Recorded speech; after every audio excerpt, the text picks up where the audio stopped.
Aujourd'hui, à d'atelier en atelier, on rend visite à un fabricant de couteaux aux lames porteuses d'histoire, un couple d'ébénistes en constante recherche de forme et de matière, une joaillière collectionneuse de cailloux et un amoureux du cuir qui en façonne des souliers sur mesure.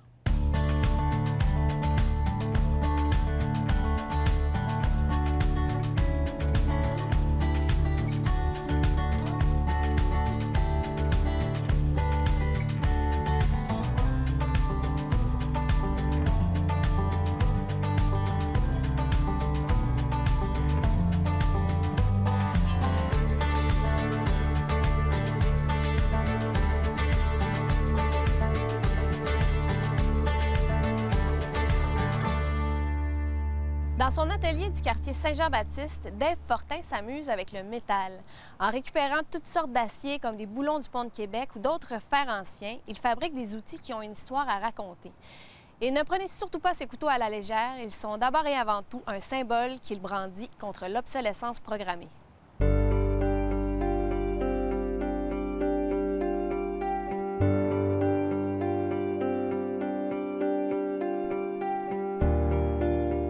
Ma première commande a été, je dirais, en 1987, quand j'avais 17 ans.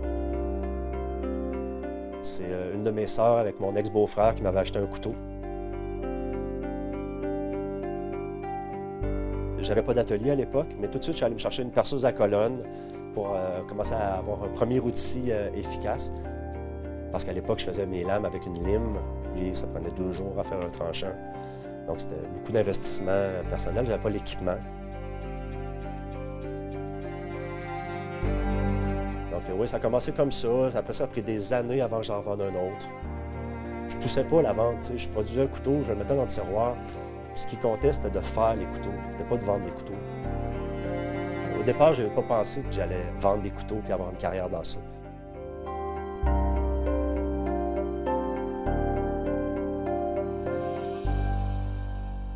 Je me considère plus comme un taillandier parce que principalement, je fais des couteaux. Mais je fais aussi beaucoup d'outils précisément. Je fais des ciseaux à bois, des lames de rabot.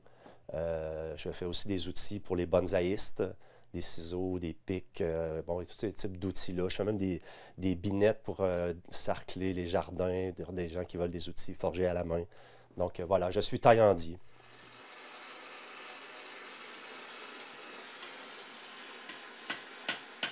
La coutellerie est un art de compromis entre la forme, le poids, l'ergonomie, la beauté, l'idée d'avoir le poids balancé, donc l'espèce de point limite entre le poids du manche et le poids de la lame et tout ça. C'est toutes sortes de facteurs qui sont mis ensemble. Je ne peux pas dire que je les contrôle tous, ces facteurs-là. De ce temps-ci, on me dit que mes couteaux sont bien balancés, alors que je ne m'en suis jamais préoccupé beaucoup. C'est un beau hasard. Mais aussi la dureté de l'acier, donc l'efficacité des traitements thermiques, qui est vraiment ce qui donne l'âme à la lame. C'est le traitement thermique qui est dedans. Est-ce que son tranchant va être plus dur, plus mou? Un tranchant dur, c'est intéressant, mais c'est des aciers des fois un petit peu fragiles, parce qu'ils peuvent être trop durs. Les aciers mous, c'est intéressant aussi parce que c'est des aciers qui sont plus résistants aux impacts et tout, mais ils perdent leur tranchant un petit peu plus vite, mais plus facile à aiguiser et tout ça. Donc la métallurgie, généralement, est un art de compromis entre toutes sortes de facteurs mécaniques qu'on essaie d'optimiser le plus possible. Toutes les premières années de production de couteaux, c'était la forme. Mon énergie et mon art servait à créer des belles formes.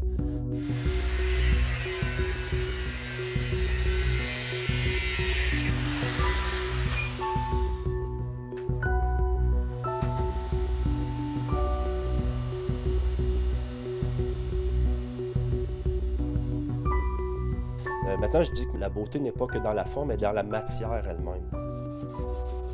C'est une espèce de beauté intrinsèque qui est dans l'acier, qui est révélée, qui n'est pas créée, en fait.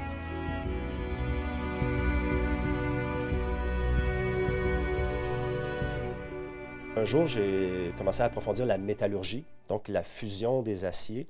Et maintenant, comme on dirait que je suis passé à l'étape un peu plus loin, où ce que maintenant, c'est de produire l'acier lui-même. joue beaucoup avec des fers anciens. Je récupère aussi des boulons du pont de Québec, des choses comme ça, que je réinclus dans les aciers laminés finalement que je produis. Mais tout ça mélangé avec des aciers qui sont modernes, qui donnent des performances de coupe supérieures et que je mélange avec toutes sortes de choses. Et ça rajoute des couches un peu symboliques aux aciers que je produis au moment là.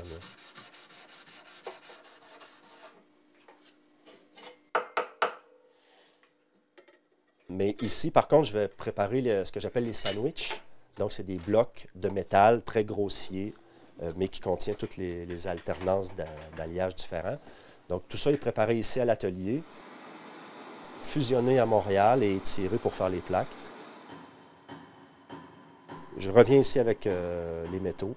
Donc, la découpe, le dessin, sabler les émoutures et tout le traitement thermique.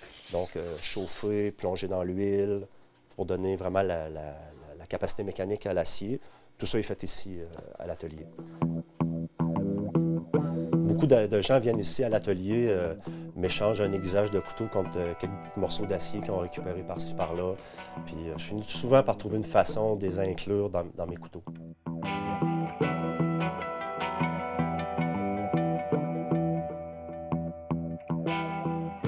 Un couteau bien fait doit au départ choisir un alliage intéressant et avoir un traitement thermique adéquat avec l'alliage choisi. Sinon, je le prends en main, puis son ergonomie, comment il moule la main, son poids, ces choses-là. J'aime les formes assez simples, généralement, donc un couteau doit me plaire assez rapidement. Des fois, après, je peux regarder en deuxième regard, les détails peuvent m'intéresser, mais non, c'est quelque chose qui doit parler du premier regard, là. Pour moi, le couteau est une forme de résistance, surtout des couteaux de qualité. Et pour moi, c'est une sorte de résistance contre certains mouvements de la société, un peu contre l'obsolescence programmée, contre tous ces objets-là qui nous entourent, qui sont étudiés pour briser assez rapidement, pour nous obliger à en racheter d'autres et tout. Je n'essaie pas de faire des objets qui durent peu pour en revendre un autre. Au contraire, je dis aux clients, venez plus me revoir pour un couteau de chef, là. Vous l'avez. Je peux vous faire quelque chose de différent, ça va. Mais j'aime l'idée que l'objet va durer génération sur génération.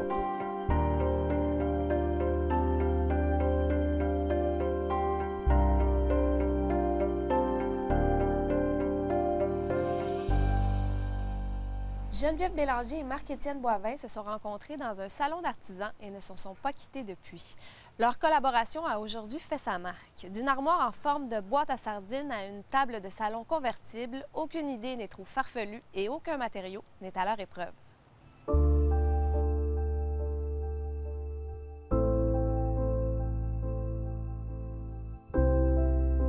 Moi, j'ai toujours voulu travailler de mes mains, en fait.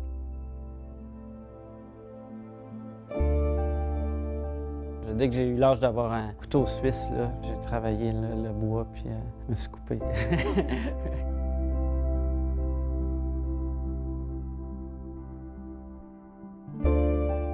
Le vrai déclic s'est fait suite à mon bac en arts visuels que j'étais allée faire un DEP en ébénisterie. J'étais comme rendue à un moment dans ma vie qu'il fallait qu'il y ait de quoi qui se passe, que je sache tout de suite si j'aime ça pour pas faire 1 an et demi pour rien. Fait que pendant mon programme, je me suis fait un propre stage au Nicaragua. Fait que j'allais travailler le bois avec des gens qui font ça de père en fils. C'est là que j'ai su, en revenant, que je voulais terminer mon DEP, que je voulais partir en affaires, puis que c'est ça que je voulais faire.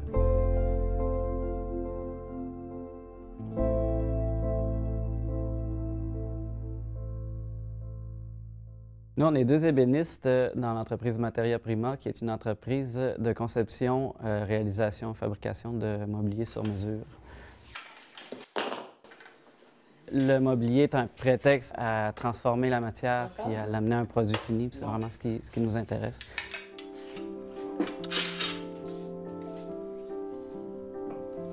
C'est vraiment le projet qui va dicter le matériau qu'on va utiliser. Ça peut être du métal, l'aluminium, toutes sortes d'essences de bois. On est passé par le béton. Ça part souvent d'une idée qui nous fait rire. Je pense entre autres à un coupe-fromage en forme de trappe à souris. cas de notre boîte à sardines, on a préconisé d'utiliser de l'aluminium. On se rapproche du matériel d'origine. On essaie d'aller chercher une fidélité aussi par rapport à ce qu'on essaie d'évoquer. L'idée est venue vraiment en mangeant des sardines, puis on voyait la canne, puis à force d'en parler, on était là, ça serait drôle de l'agrandir, de faire de quoi avec ça. C'est toujours une genre de dichotomie entre l'esthétique de la chose puis la fonction, puis que les deux fonctionnent bien, parce qu'un meuble qui n'est pas ergonomique, bien c'est plate, c'est beau, mais les gens après ça ne l'utilisent pas vraiment. Fait que c'est toujours l'équilibrant entre... On est prêt souvent à faire des très longs détours techniques pour arriver à un résultat esthétique qu'on recherche. Puis, quitte à sacrifier beaucoup sur l'efficacité de production, mettons, donc la rentabilité des fois. Souvent. Mais pour arriver à aller chercher vraiment un détail esthétique qu'on ne veut pas lâcher, là, auquel on tient. Là.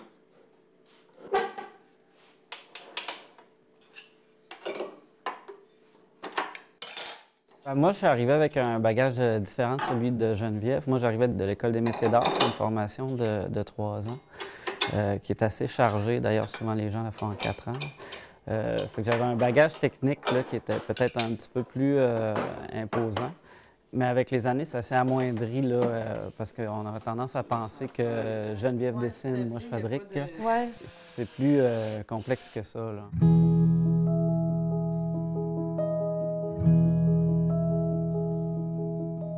Souvent, j'arrive avec des idées, puis Marc-Étienne, ouais, mais là, ça marche comment ton affaire? Ça tient comment? Parce que moi, souvent, c'est très brut comme idée, puis à force d'en parler, on se renvoie les idées, puis ça finit par donner finalement ce qu'on crée là. Puis je pense que si on n'était pas deux, les pièces.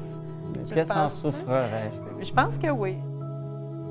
Juste le fait de confronter nos idées, d'avoir à justifier aussi les décisions qu'on prend, là, ça nous amène à pousser le concept plus loin.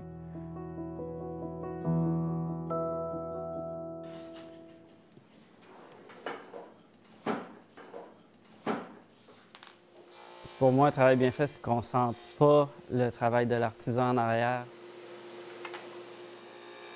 On produit d'une façon artisanale, mais j'aime que ça ait l'air produit d'une façon plus industrielle, en fait.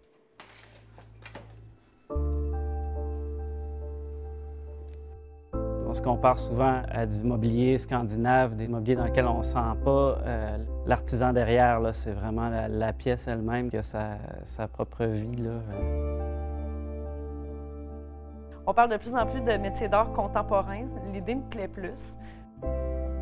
Je trouve qu'on est de notre époque, on crée des affaires nouvelles souvent. Même si on reprend des vieilles affaires, des vieux concepts, ben, on les remet tout le temps au goût du jour par définition, parce qu'on les fait aujourd'hui. À chaque fois qu'on crée une nouvelle affaire, j'ai comme l'impression souvent qu'on vient de toucher quelque chose d'autre, jusqu'à la prochaine pièce. C'est la satisfaction d'avoir un impact sur la vie au quotidien des gens, puis de voir leur réaction quand on livre un meuble. C'est une belle paye, que les gens soient contents.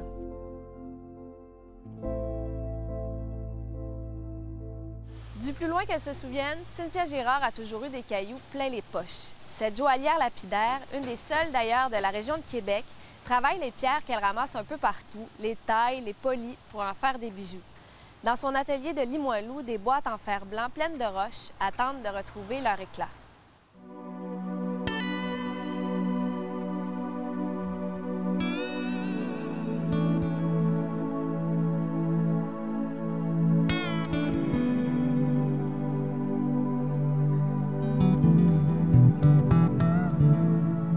J'ai décidé de faire mon cours de joaillerie pour quitter le Saguenay. Je savais très bien que j'étais pas faite pour le cégep. Je savais très bien que j'étais faite pour faire de l'art. Donc, j'ai regardé dans un livre, puis j'ai fait « OK, un métier d'art à Québec, c'est quoi? » Ils se donnaient céramique, ils se donnaient joaillerie. Hein, la joaillerie? Je connais pas ça. Tu sais, ça doit être cool, pareil. Comme, c'est brut, c'est un peu dur. Là, j'ai dit ça à mon père. « Papa, je vais aller faire le cours de joaillerie. » Puis là, lui, il voulait pas que je parte. Il m'a dit ben là, fille, tu devrais faire un cours de plomberie à la place. Non, je veux pas faire ça. En le commençant, je savais tellement que j'étais à ma place. Je me disais, waouh, c'est ça que je veux faire. Je me suis jamais reposé de questions. J'avais trouvé ce que je cherchais.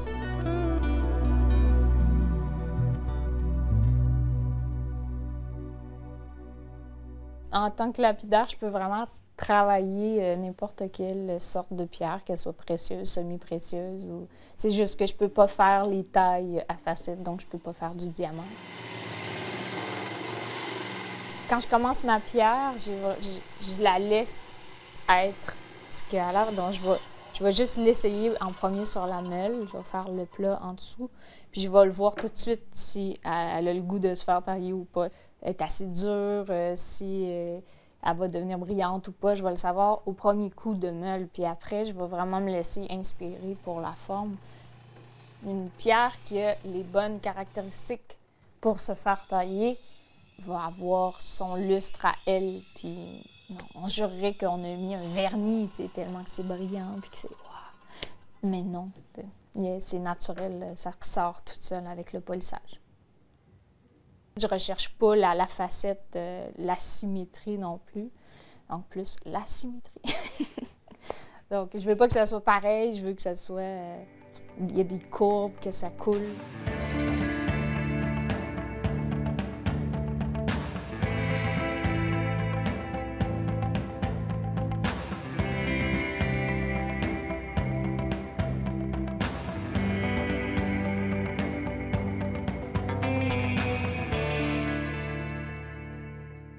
Je pense que ce que je fais se démarque vraiment beaucoup à cause de mes pierres. La manière que je les sertis aussi, je garde tout le temps un côté ouvert pour voir toute la pierre. Tandis que normalement, on le ferme au complet. Mais ça n'enlève pas de solidité à la chose. Puis moi, j'aime ça, de pouvoir le voir. Puis je pense que les gens l'apprécient aussi. Donc, je décrirais mon travail. C'est vraiment une trop difficile question.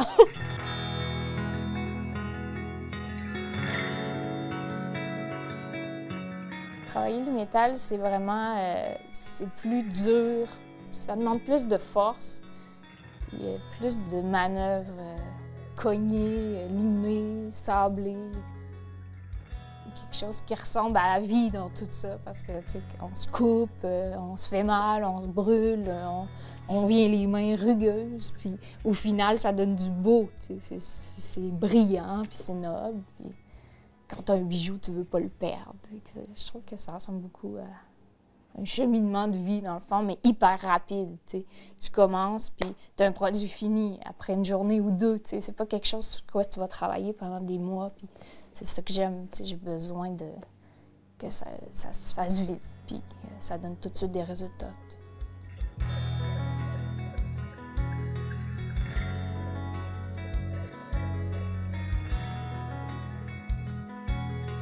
Souvent, les gens, quand ils vont en voyage, ils savent que je taille la pierre, ils me ramènent des morceaux bruts que je peux tailler puis faire des bijoux avec. Ça, j'aime beaucoup ça. Sinon, il y a même des gens qui trouvent des belles roches sur le bord de l'eau puis qui me connaissent. C'est pas nécessairement mes amis, mais ils viennent m'y porter. Ils font « Hey, check, j'ai trouvé ça, ça t'intéresse-tu? » Moi, je ferais rien avec, mais je la trouvais trop belle. Je peux la prendre puis lui donner vie. Ma plus belle découverte, c'était à Girardville, quand je plantais des arbres. J'ai trouvé la plus belle roche de toute ma vie. Je l'ai vendue. J'ai fait un bijou, là. Je l'aimais vraiment beaucoup, cette pierre-là. J'étais en amour avec. J'aurais jamais dû la vendre, non. Non, mais j'étais contente, celle qui l'a acheté, elle l'a vraiment apprécié. Mais c'était ma plus belle découverte. Il y avait du jaune, il y avait plein de sortes de pierres dans la même pierre. Il y avait du quartz, du jaspe, de plein de couleurs. Il y avait de la pyrite. C'était comme une peinture. Juste cette pierre-là, je l'aurais exposée sur mon mur.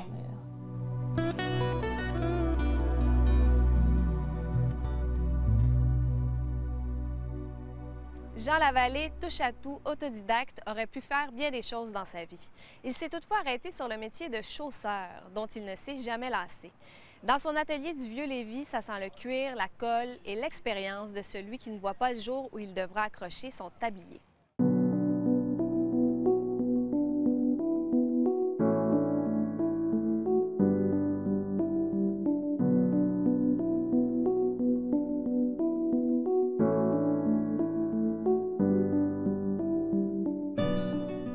J'ai toujours aimé ça travailler le cuir. Quand j'étais môme, il y avait des morceaux de cuir chez moi, chez mes parents. J'ai toujours bricolé toutes sortes de choses, mais ça, je n'osais pas trop le couper parce que je trouvais ça précieux. C'est un matériau qui m'a toujours attiré, oui.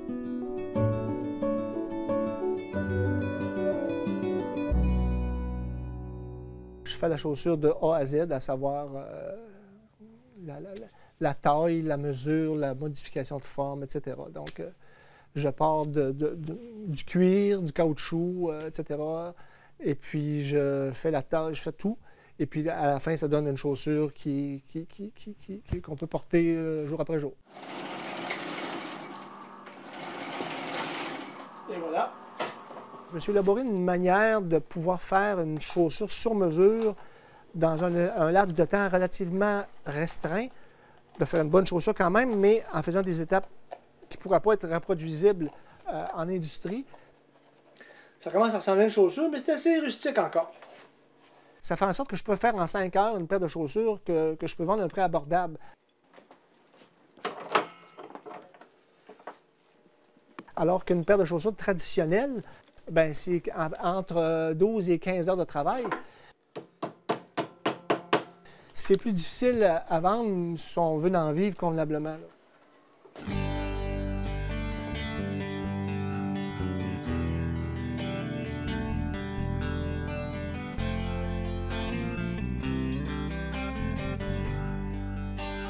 Les modèles sont classiques, généralement.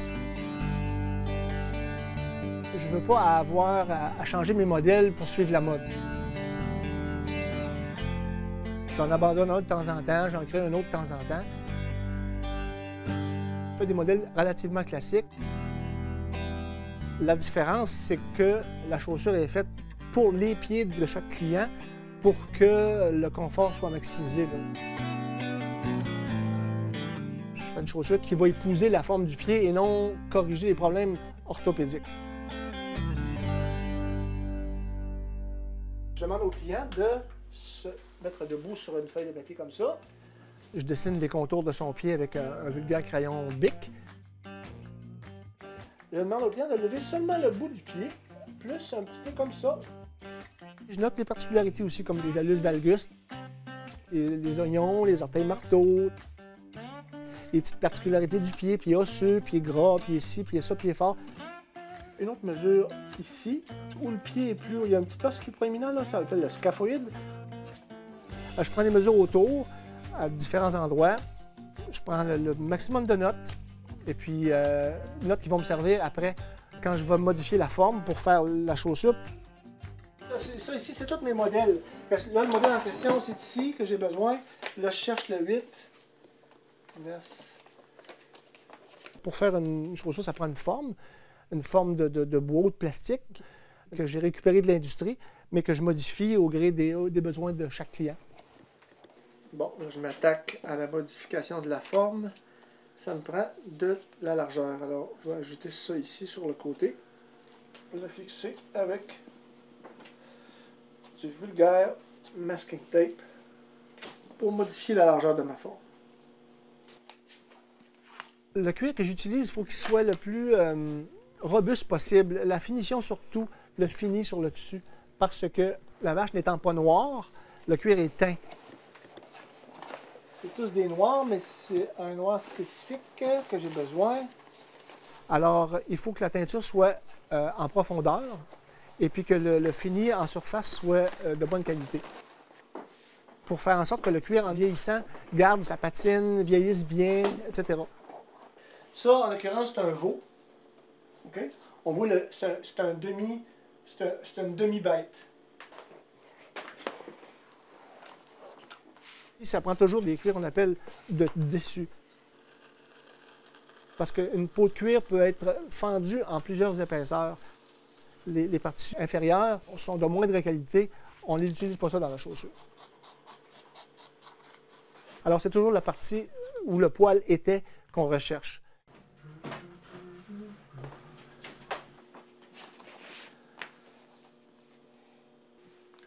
Les semelles que j'utilise sont... j'ai différentes semelles. J'ai du caoutchouc assez dense. Je pense que c'est du néoprène, c'est le nom chimique, je pense, du matériau. C'est extrêmement durable, flexible. Une des seules choses, à part les lacets, que je vais acheter tout fait. Ça a une très, très bonne adhérence sur à peu près n'importe quelle sorte de pavé. Et voilà. Depuis que je travaille, bien, ça a toujours évolué tranquillement. Au début, c'était assez rustique. Maintenant, c'est de plus en plus raffiné. J'ai plaisir à croire, du moins. Je fais des modèles de plus en plus élaborés. J'essaie de garder mon spectre assez restreint, dans le sens que je ne fais pas tous les modèles imaginables. J'ai mes modèles à moi que j'exploite. J'en ai peut-être une douzaine. J'ai 45-50 couleurs, puis il y a une infinité de possibilités pour ce qui est des agencements de couleurs. J'essaie d'en faire des modèles le plus esthétiques possible, le plus raffiné, le plus élaboré, puis le plus solide. À date, il n'y a pas vraiment d'apprenti qui va prendre ma place, mais moi, je pense pas que je vais devoir arrêter complètement. De toute façon, il faut gagner sa vie encore, là. Artisan, c'est pas une manière de se mettre un fonds de pension substantiel de côté pour nos vieux jours. Alors, je vais continuer à faire des chaussures tranquillement, moins, mais encore, toujours.